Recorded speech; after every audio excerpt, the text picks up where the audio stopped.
हैं। ठीक है, वजीफे का तरीका है कि 2 रकात सलातुल हजात की नीयत से किसी भी टाइम जो नफल नमाज का टाइम होता है आप ये अमल कर सकते हैं। आपने पहली रकात में सूरह फातिहा के बाद 10 मरतबा सूरह काफिरून पढ़ना है और दूसरी रकात में आपने सूरह फातिहा के बाद 10 मरतबा सूरह इखलास पढ़नी है। सलाम भेजने के बाद 10 मरतबा आपने नमाज वाला दुरूद शरीफ पढ़ना है, दुरूद इब्राहिमी, और उसके बाद फिर 10 मरतबा ही आपने ये दुआ पढ़नी है, रब्बना आतिना फिद दुनिया हसनतन व फिल आखिरती हसनतन व किना अज़ाबन नार।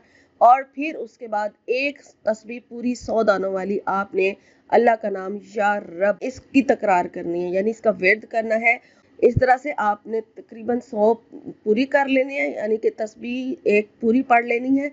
और फिर उसके बाद अपने मकसद की अपने रब से दुआ करें। इंशाअल्लाह ताला इस अमल की बरकत से जो भी आप अल्लाह ताला से मांगेंगे वो आपकी हाजत जरूर पूरी होगी। और दुआ मांगने के बाद भी दुरूद शरीफ एक बार जरूर पढ़ें।